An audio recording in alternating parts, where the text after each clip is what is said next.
embracing the suck each time they step outdoors. Welcome to the Chronicles of the Kamikaze Duck Tribe.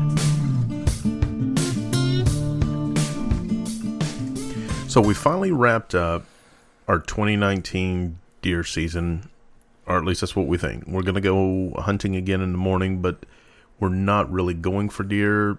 But if one decides it wants to jump out in the middle of a bullet that's screaming at it, we're definitely going to take any opportunity that presents itself, but mainly focusing on upland.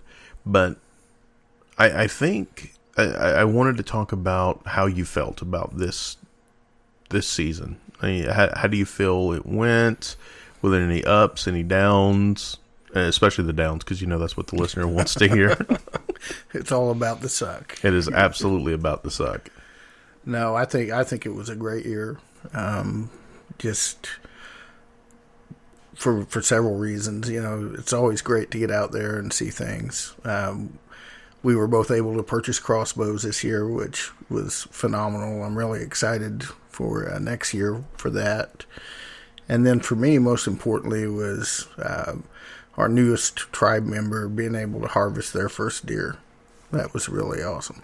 No, that was definitely cool. Now, we went out this morning, and it was a frosty 25 degrees. And one of the things we were talking about, it seems like it's always colder when we get out to wherever we're going to hunt. And I think you're right in that the buildings, I guess the buildings here in town must hold a lot of residual heat because it was flipping cold this morning. It felt way colder than what it really was. I froze my ass off. I'm with you, and I thought I was prepared for the morning's hunt. You know, there was some things that I probably could have done better. Like I usually will wear 2 pairs of socks, only wore one. And let me tell you guys, those of you that do hunt probably already know this. Wearing uninsulated rubber boots, which are really good for deer hunting because they prevent a lot of scent from escaping your feet. We all know that feet are not the most best smelling thing that's out there. But man, there's like no insulative value to rubber. None at all. None at all. And I know earlier this year when we were hunting with crossbows, at the first private hunt we got to do, even those mornings, and they were only like 40 degrees, they were cold. My toes hurt. This morning, I thought the damn things were going to fall off, and it was funny. We both kind of set up, and we waited for the sun to come up, as you're supposed to do. But I'll tell you that I've never felt a pain quite like I felt this morning, and I didn't know if my damn feet were going to fall off or one of our staff members earlier in his hunting career made the mistake, and take this as a lesson. Do not pee on your cold toes.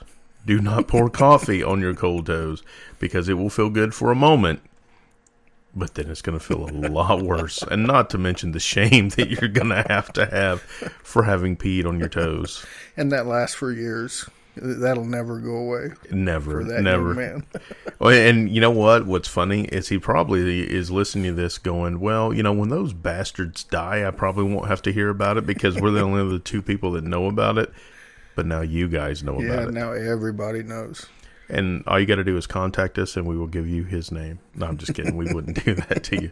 But what was funny about this morning, even when you came to pick me up, we hunted today out of a little Subaru Outback because there was the threat of snow and there was frost on the ground. Wanted to have an all-wheel drive, and we're not people, or at least I'm not, that has a truck that's 4-wheel drive. Got an Expedition, and we wanted to hunt out of something that was at least more capable than what we already have. And in my haste of loading things up this morning, yeah, go ahead and laugh, I was trying to load stuff in the back of it, and I forgot how low the lift gate sits. I'm at the end of my driveway, throwing the rifle in, throwing the pack in, getting all the gear, and I got to see shooting stars before we even got out to the field. I collided with this lift gate, And I think you said you felt the car move, right? Oh, the whole car moved. I said, "Damn, I didn't think it was windy." You need to just ease up about throwing that stuff in here. Yeah, exactly. It's the fracking down in Oklahoma. It was an earthquake. That's what it did. So we get out there. Lucky enough, we beat the crowds. We were able to get on the spot, get loaded up. One of the other funny things is I bought a nice light. And let me tell you, when you're hunting, always bring 2 lights. And I've already previously experienced this, but usually it's because of battery failure. Today, my light failed. And there's nothing worse than needing to have light and you don't have it. It makes it very difficult to walk around in the dark. It does. Have you ever had that happen to you? I usually have multiple lights. But yes, I have. I've had multiple failures. So you've learned the hard way. Indeed. Something else we discovered, we did find that Murphy is alive and well and living out at Byron Walker. He is. We found that the game animals that we were looking for were not the game animals we were able to find, and the animals we were unprepared to hunt, in this case, an enormous flock of geese. Yeah, and they don't like blaze orange for some reason. It's the weirdest damn thing. And they were a little skittish, to say the least. They were. And I don't think the game warden would appreciate us using .6 and a 7 mag on the geese. Do you? They would probably frown on that. I mean, like a heavy frown. Yeah. They'd be sure to explain to you where you made a mistake, though, I'm sure. Absolutely. And then just let you go. Yeah. Let you go tell it to the judge. Exactly. But man, we got to see some quail out there, and again, quail and 30-06 does not mix. Not a match. No. And I'm not good enough a shot to do that anyway. But we found Murphy. Being that this is into the season, I figured that we needed every opportunity we possibly could to get a deer, because we're down to the end of it. So I figured, you know what, I'm going to take one for the team. So I joined some of my coworkers yesterday and ate the worst thing you can possibly eat before a deer hunt, or any hunt. Let's just be honest, any hunt, and that's Mexican food, especially kind of shitty Mexican food that has a tendency of flowing like the Rio Grande right out of your rear end. And I'm like, surely this will be enough. And then we had the blood sacrifice this morning with me colliding with your car and splitting open my scalp. I thought that would do it for sure. And it didn't happen. It didn't happen. There's no way to fake it, I guess, is what we're saying. You can try to induce the suck as much as you want. Yeah, and the area that we set up on, had a high probability of exponential suck. Had we shot a deer and it went through the waterway, we would have had to get wet to go get it. Oh yeah, I didn't even think about that. I'm actually kind of thankful we didn't get a deer, and I know that sounds weird. Yeah, I thought for sure we would. And I was looking at it because I'm kind of old, so I worry about where you shoot a deer at. It's got to be really close to the vehicle and certainly not over any open water. No, and the area we were hunting, Byron Walker, we were overlooking a marshy area, and of course, the marsh borders all of the roads, or all the paths that you would take. So you've got to cross water. And those of you that hunt deer, or that have hunted deer, I should say, know that when an animal's wounded, it's going to go to water. So when you're facing a situation like this, damn well to get its revenge on you, this deer is going to go into the deepest pool it possibly can, or at least close to it, to make life a living fucking misery for you. Oh, yeah.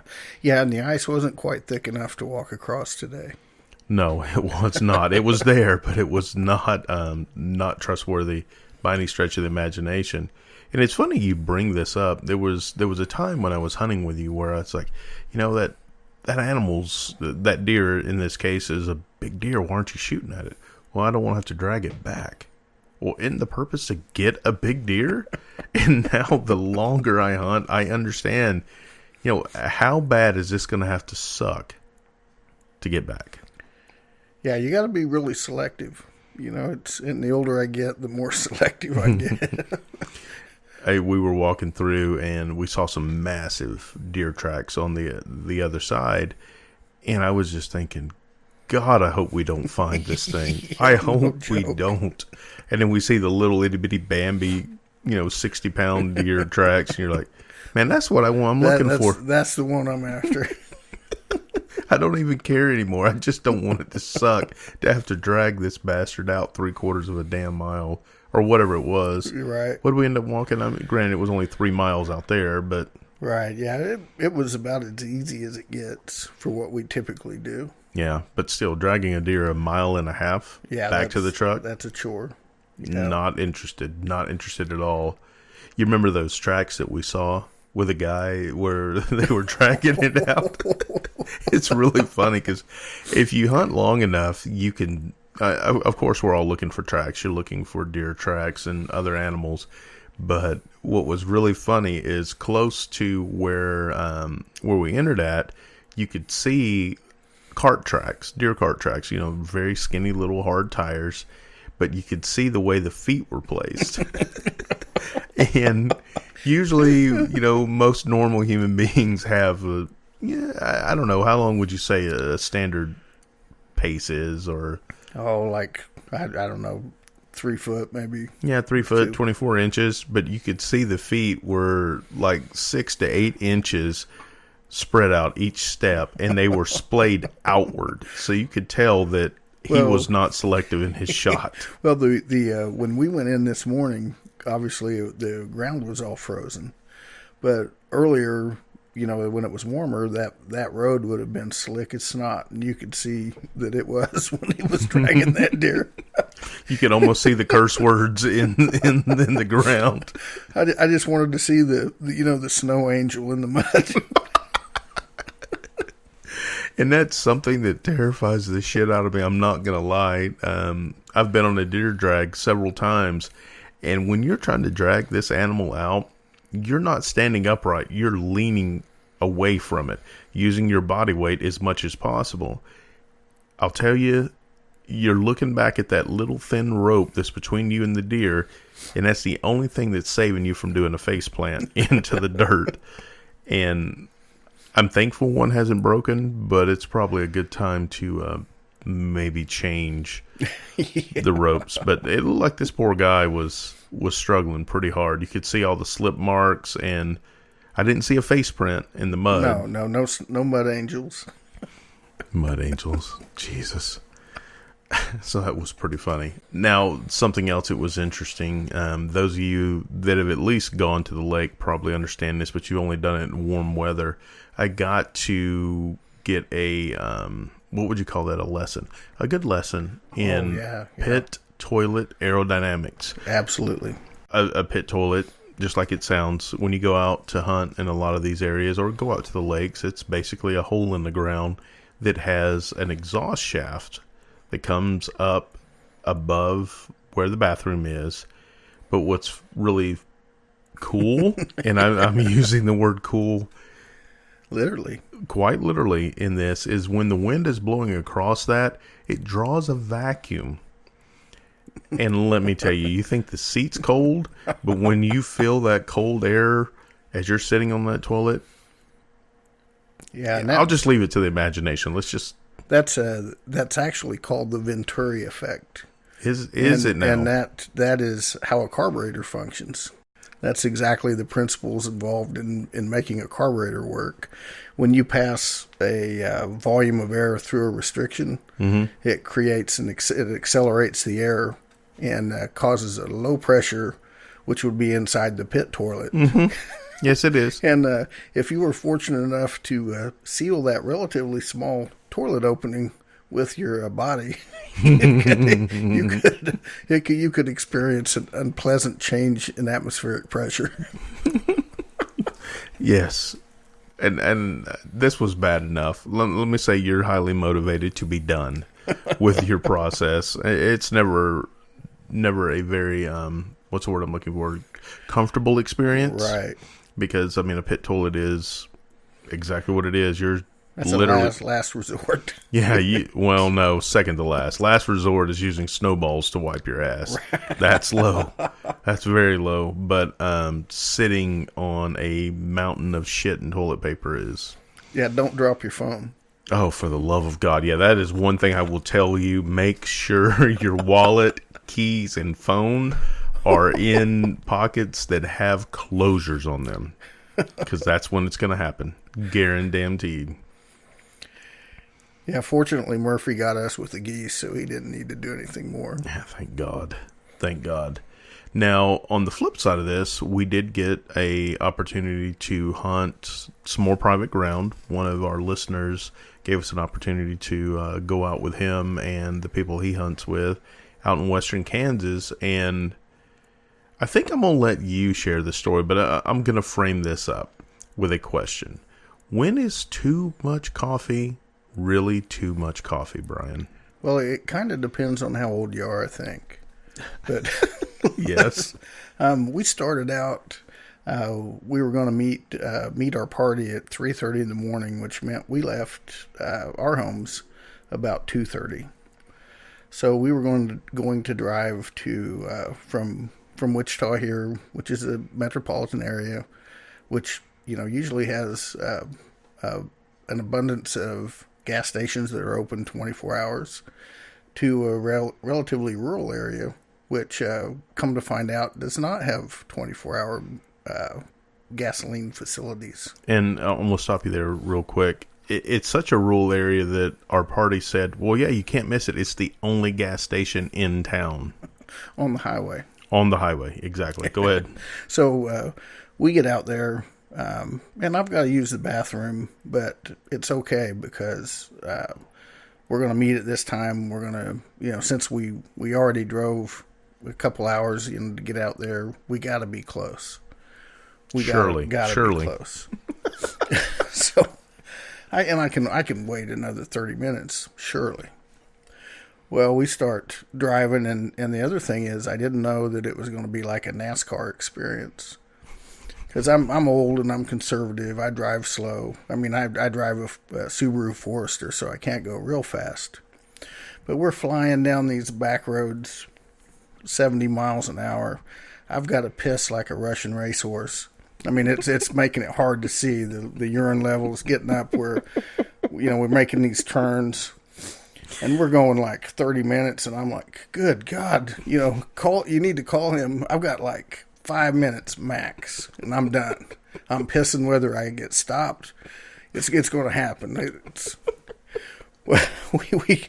We don't have very good phone service out there, so Shawn's trying to call, not getting hold of him, and finally I said, you know what, I can't do it anymore, and I just have to. We go from 70 to 0 in like 2.1 seconds, and I'm getting the seatbelt off. I'm about to piss myself. Oh, no. And it's cold, so it's small. I can't get hold of it anyway. And then my door's locked. And I can't get the door open. And I'm thinking, oh, my Lord, I'm going to just roll the window down and flop out on the ground. This is not going to be good. And finally, I finally do get the door open and get out there and take care of business. But it was not a pretty picture. No, but it was very funny. Now, from my standpoint, we rode out there, and this gas station does not have a bathroom that's open 24 hours, but it does have cameras all along the outside of the building. So there's no going out behind the building to go take a piss, relieve yourself. And this is on, I'm going to use air quotes here, a major highway. At least, there's traffic that's coming through. Right. Yeah, for that area. And there's a bunch of big rigs that are parked out there as well. So you don't know if those guys are up and what they're doing. And granted, they wouldn't see anything per se because it was cold, but you get the idea. And then they had the gas station attendant actually show up, smiled at us, kind of waved, opened the door, turned around, locked the door, and kept the lights off. So we weren't getting in. Right. And I've got to piss about as bad as Brian does because... Yeah, I got up at 1:30 in the morning, and we're drinking coffee to try to stay awake and alert as much as possible because there's deer all over the place. And what was funny for me is sitting in the passenger seat as we're driving down these bumpy ass roads, and if you got to piss, bumpy roads are the absolute worst thing, and that's what we were doing, cornering like we were on rails. And I'm watching him, and this thing's got a standard transmission, but he's dancing in the seat, like wiggling back and forth like a toddler that's about to piss himself doing the pee-pee dance. And I'm laughing, trying to get a message out to our party, hey, we got to pull over. And I can't stop laughing, which is making me have to piss.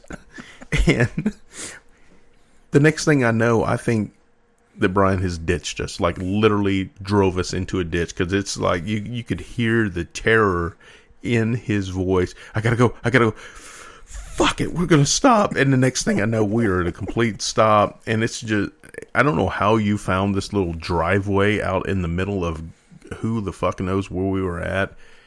Pull to a stop, rocks flying forward, and I'm trying to get my seatbelt off to piss, and I'm laughing so hard that I've locked up the fucking seatbelt and I can't get it unbuckled. And I'm watching you grabbing at the door again and again at the door handle. Why won't it open? And it was funny. I almost fell out of the car when the door opened, and I finally got the seatbelt off, and we're both pissing, and it's just, all the world's okay again. Yeah. It's amazing. In just a few seconds, all the world is okay. The world is right again. Yeah. Now, we didn't get a deer. I will say that is the closest I've ever been to a deer without a blind. And that is one of the cool things about this hunting season. I've never been this close to live deer. And I got put in an amazing stand, and it was still too dark, unfortunately, but I could hear a deer behind me breathing.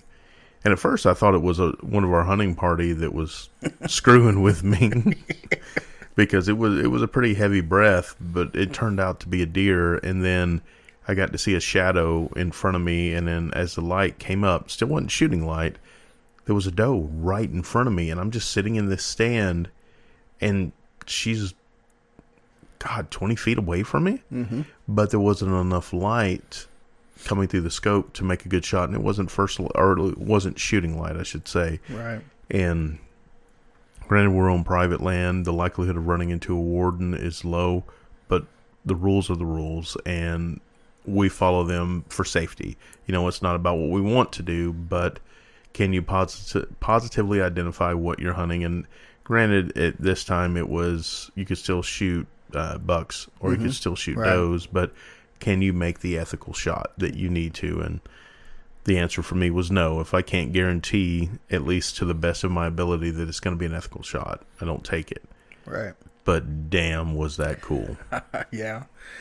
My very first deer, I harvested with a bow when I was 14, and it was the same kind of deal, except I was right on top of it, probably less than 5 feet away. Mm-hmm. It was pretty awesome. Now, what's different about this podcast is we actually get to tell about some of our successes. Now, unfortunately, you didn't get a deer this year, but we had one of our tribe members that's hunted with us quite a bit actually get the only deer that we took with a rifle this year, or I guess with a weapon, which was pretty cool. But what was neat about this deal is we were getting ready to leave, and I convinced him, let's go walk out this one area one more time. And what is that you always tell me about persistence? Oh, it always pays. Well, not always, but it pays. It's never paid us. In fact, I think that bank account's overdraft. Yeah. We've been waiting for payment for a while, but yeah, sure shit. He got his doe, and we were able to harvest one, and we got it all out. He and I drug it out. You weren't with us. And get up to the gate, and I will tell you, and any of you that do hunt, you know this feeling if you've got to drag a deer out. There's nothing like seeing your vehicle, the end of the road. You've had to gut this animal. You've had to drag it, who knows how far. But seeing your vehicle, especially you're already tired, you're cold, you're hungry, whatever else, you're there. You are home free. We dropped it at the gate, went to the vehicle. We still had all of our gear. start putting rifles away and unloading some of the stuff. And up comes the game warden. And I will tell you, there are very few things that will instill fear in a hunter than the game warden. And even if you're doing everything right, you're always worried about that one thing you forgot. Like, shit, did I bring my licenses? Shit, did I bring this? And I will tell you, I had one of the best experiences I've ever had with a game warden. He came, he checked us, he asked us some questions, gave us some good advice. One of those I'll share with you is when you are skinning a deer, run a torch. Once you've got the skin off, run a torch over the carcass, and that will burn all the hair off. Because getting deer hair out of your meat it's a chore if you process it on your own. But anyway, he goes through and he's kind of giving me some grief. I keep all my old licenses just out of habit. And he looks at me and he's like, well, Shawn, I'm going to have to, looks like I'm going to have to take you to jail. I'm like, what? He said, yeah, you've got a license in here that's unsigned. I'm like, Jesus Christ, it's from 2018. I said, then why the hell is it in your wallet? Why are you handing it to me? That doesn't sound very smart, does it? And I'm thinking the guy is serious. And he's like, just throw it away. I don't care. Sign it and throw it away. Get it out of here. He was just jacking with me. And he looks at me and he cocks up an eyebrow while he just finished checking my hunting partner. He's like, you want another deer? And I look at the guy and I'm like, is this a trick question? Is this a trick question? Like, I don't know. Is there a law in Kansas now that you can only take one deer a day, or, what's going on? And he's like, no, when I came to check you guys, I hit a deer, unfortunately, and she's right back there. And if you want her, we'll write a salvage tag for you. Like, oh, hell yeah. That sounds like a great idea. It sounds like a wonderful idea. Unfortunately, much to my dismay, there was an experience that was waiting to happen. But before we go into that, I think it's a good time to hear from our sponsor. Hey there, KDT family. I know you hear us talk about the tools that make the outdoors more enjoyable, but we want to take a minute to tell you about the app that makes this podcast happen, Anchor.fm. And like any tool we carry into the field, Anchor's reliable, versatile, and best of all, easy to use. If you want to distribute your podcast easily, without the suck, Anchor's got you covered. Want to make some money off your podcast with every download? Anchor has you covered. Want to have all the tools to record and edit your podcast at your fingertips? You guessed it, Anchor has you covered so that the only suck you have to embrace is in the outdoors. So go to Anchor.fm and download the free app today and start your podcasting journey.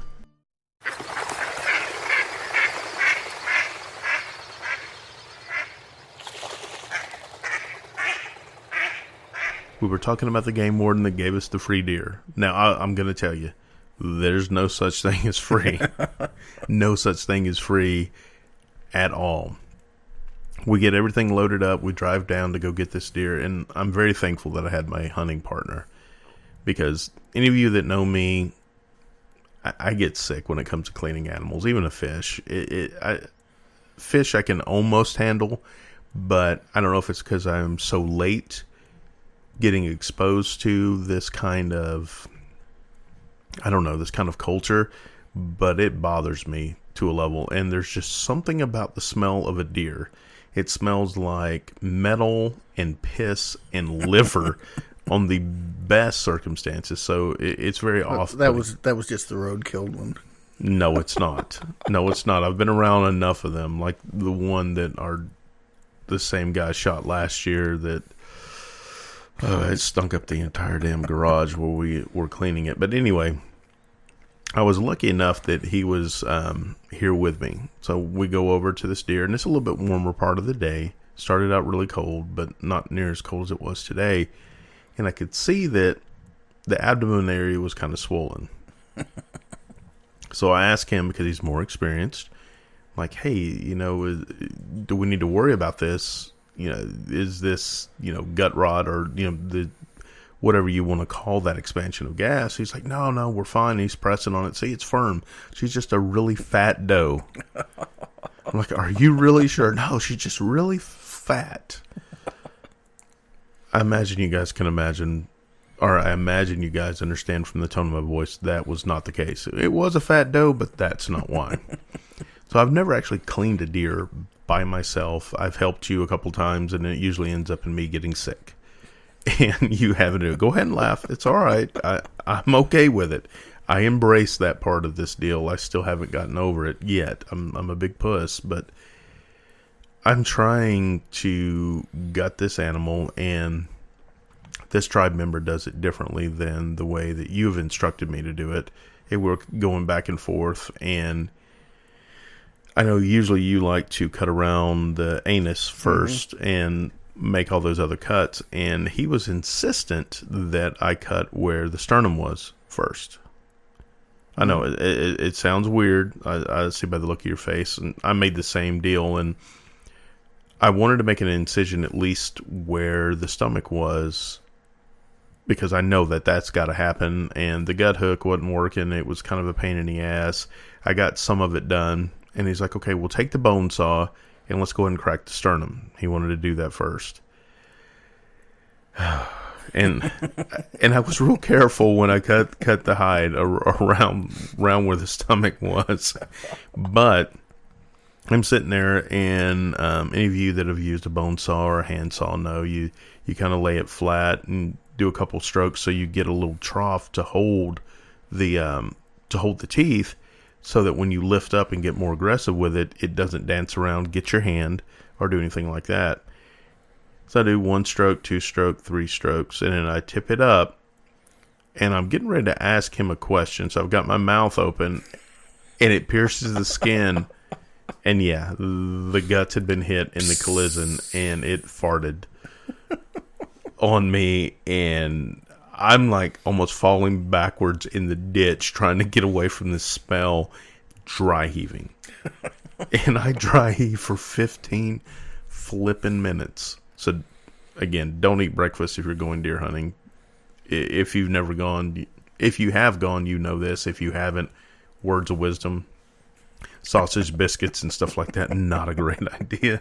So for 15 minutes, I'm dry heaving. And everywhere I walk, the smell's following me. It's kind of like, with a campfire, how the smoke always follows the direction you go. Yeah, it just permeates everything. So he starts opening it up, and then out spills creamed corn. Oh, my God. That was the worst, and I still can't get that out of my mind. And that just induced a whole new round of getting ill. So thank you to that staff member for being out there with us, or with me, I should say, because, I don't know, I would have been hard pressed. I think I would have got it done, because we definitely are waste not, want not, especially you spend this much time. But I think a lot of that I've learned from you. Yeah, it's important, I think, just to utilize what we harvest. It tastes, it's phenomenal. You can't buy it. It's just there's a feeling of accomplishment. Probably, just being self-sufficient. We like to make pretty much anything that we can ourselves, and you know that. So yeah, no, absolutely. And we even process our own animals. We turn this into snack sticks. That was God, that was a long day and a long night. But one of the other things that, for me, this was kind of a small gesture by this game warden. It literally took him filling out a salvage tag that might have taken him maybe a minute and a half. He didn't have to do this. Right. But this small gesture, think of the impact that we know what the impact it made on our family. We've got meat that we wouldn't have had, because God knows I sure as hell can't get one with a rifle or a bow or a crossbow. And I can't find one close enough to the road to actually shoot. So exactly. And this was on the road, so I guess he had you in mind. But it was pretty cool. Anything we do outdoors has the potential for making a big impact, even if it's something small. It could be as silly as picking up some expended 12 gauge shotgun shells that you see just to keep the land as pristine as possible for the next guy. And it's a good idea to clean up after yourselves, but there's been many times where we've gone out in the field and we come back with more than we go out with, and it's not game animals, but it's just shit that people have left behind. Oh, yeah. Yeah. And like you were talking about, gestures, it's also important to be considerate of other hunters when we're out there. There's nothing that pisses me off worse than getting up 2-3 hours early, going through all the preparations, setting out decoys, and then have some knuckleheads set up, right on you. And then sky blast your birds that you're calling in. That's not courteous behavior. No, or like this morning, which I figured was going to happen, to be honest, with it being the last Hail Mary of the season, where you get out, you find an area, and it's going to be safe for you to shoot, and you get some inconsiderate asshole that sets up in an area that now has removed 50% of the area that you can shoot safely into, right? For fear of shooting them. Yeah, yeah. And, we've all been peppered on public ground. I've even had, my son was shot in the thumb to where he bled, when he was like 10 years old. And same kind of deal, we got out for early teal, and some knuckleheads set up on the marsh facing east, which is always a bad idea, because you're looking right into the sun when it comes up. And the first flock of teal that came in, into our decoys, they started blasting them and hit my son in the thumb. So accidentally my shotgun discharged all 3 shots in their direction, and they decided to pick up and leave, which was probably a good choice. Yeah, and it can happen. And there was, I believe, a news story just about a month ago.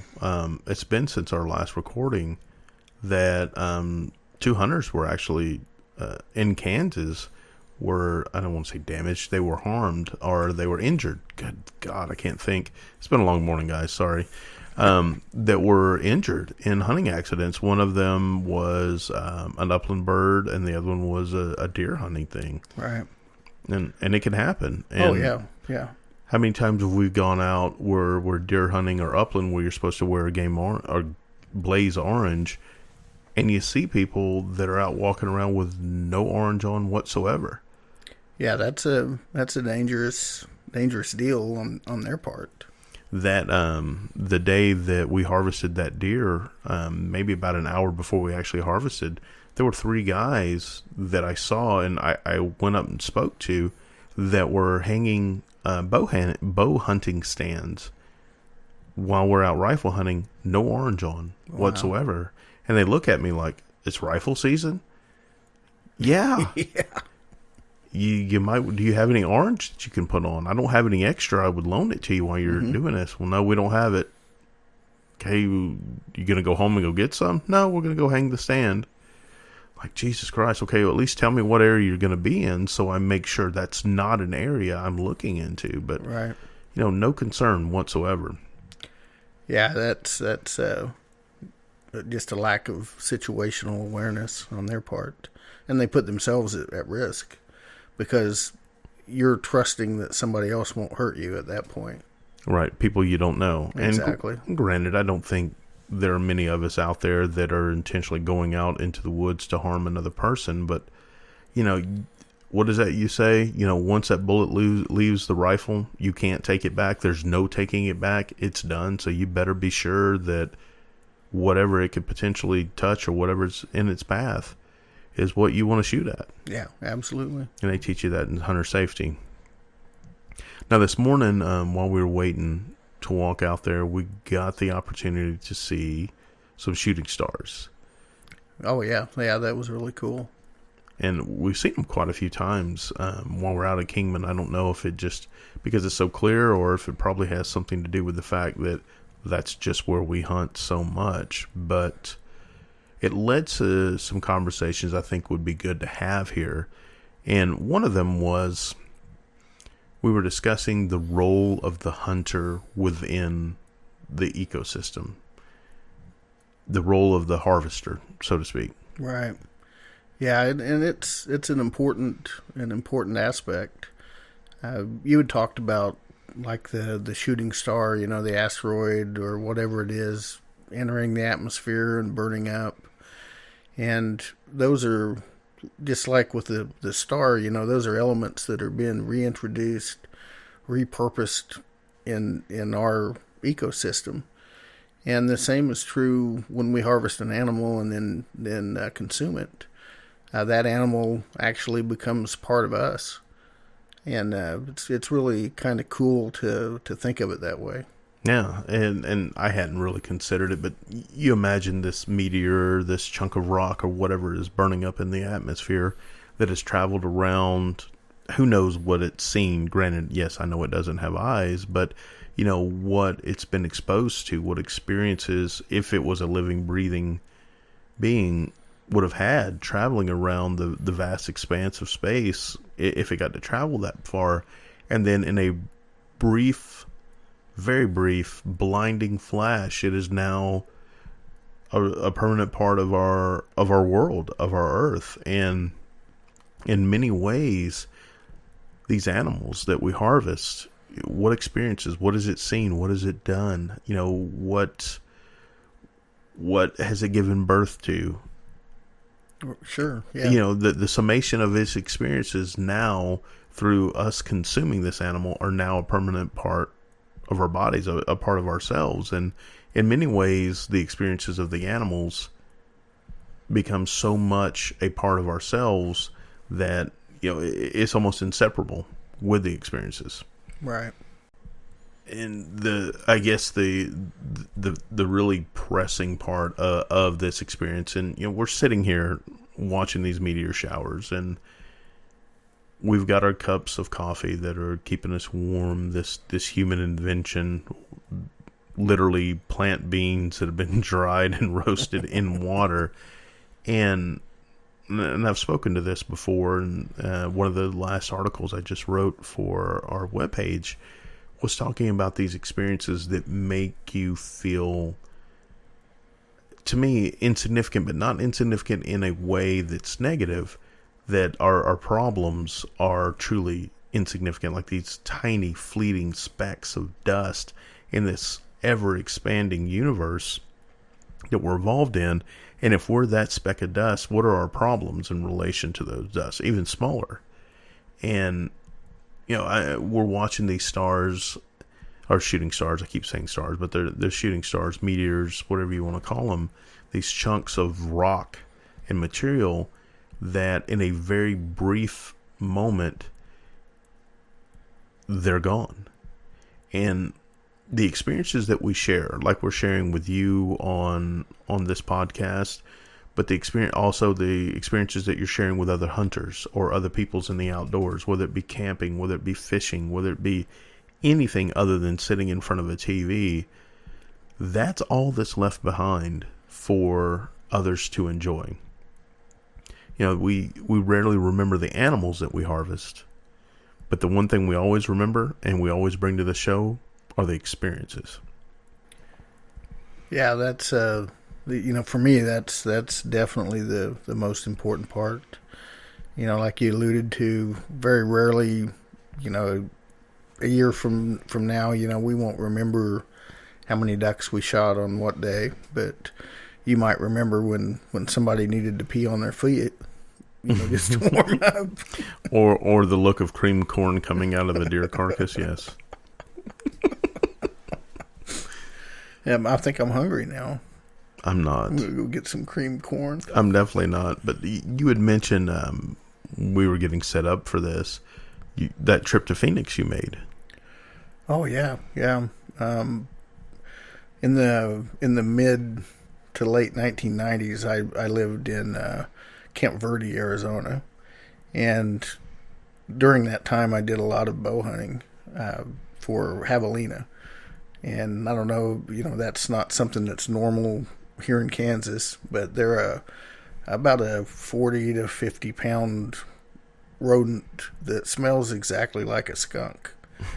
So, you know why I wanted to shoot one of those little suckers, I'll never know. But I did hunt them extensively and got to see some really, really cool things.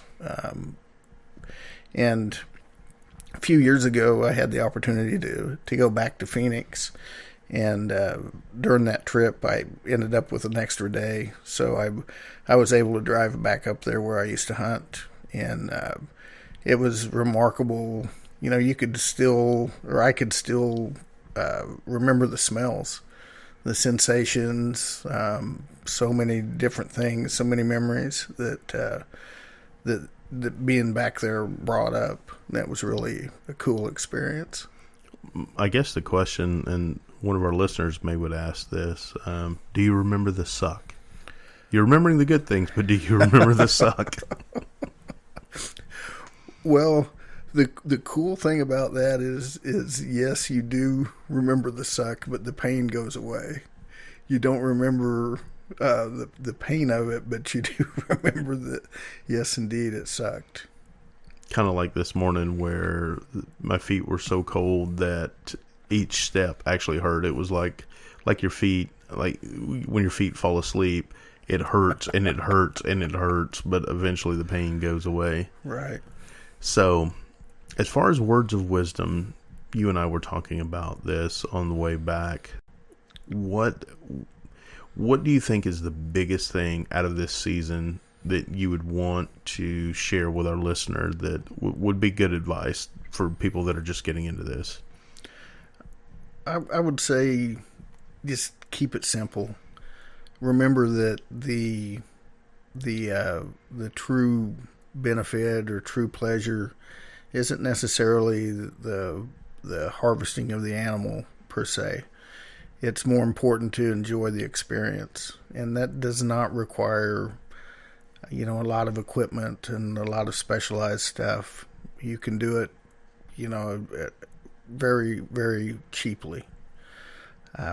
Obviously, to do it effectively, you have to spend a little more, but please don't let not having the resources to buy the fancy gun or the fancy clothes, don't let that stop you from getting out there and experiencing the outdoors. And one of the mistakes that I made was thinking that, well, if I just buy the right equipment and enough of it, that I will be able to keep the suck away. The suck finds new ways of finding you. Oh, yes. I remember some of my first hunts, all I had was just like, my normal day-to-day jacket, blue jeans, and some shirts, and you go layer up and you think you're going to be fine, and no, that sucked. Yeah. That sucked bad. And you start buying clothes, you start buying underlayers, you start buying. And over the course of the years, I've got kind of a mass of hunting gear. But just like today, the boots that I bought were at the end of last season clearance Rocky rubber boots, which are some of the, other than Irish setters or some of the other boots, sure, some of the best ones you can buy. Absolutely. And it still sucked. It did. So, well, if it helps, I had leather Irish setters that were insulated on, and it sucked for me too. Yeah, I do feel bad for you. No, I don't. I really don't. But again, like Brian says, don't get so hung up with all the small stuff. And I think a lot of people use that as an excuse for why they don't get outdoors. You just need to get out there and do it. And see if it's something for you. Try to find a mentor if you can. There's a lot of hunting clubs that are out there. Go to take hunter safety. God, in our pockets, we have access to a wealth of information that just wasn't available 20 years ago. You can find a YouTube channel to tell you how to do whatever it is that you need to do. Oh, yes. Yeah. So with that, I think we're going to go ahead and wrap up this episode. We do have a Facebook page. I don't know if I've mentioned it yet or not, but it is Kamikaze Duck Tribe. You can find us there. We do have a website, kamikazeduck.com. Either place, leave us a message if you've got some questions you want us to answer, some experiences you want to share. We absolutely love to hear from the people that are out there in the field doing what we love. And with that, we'll wrap this up, and we will see you next time. Yeah, thanks for listening. Bye.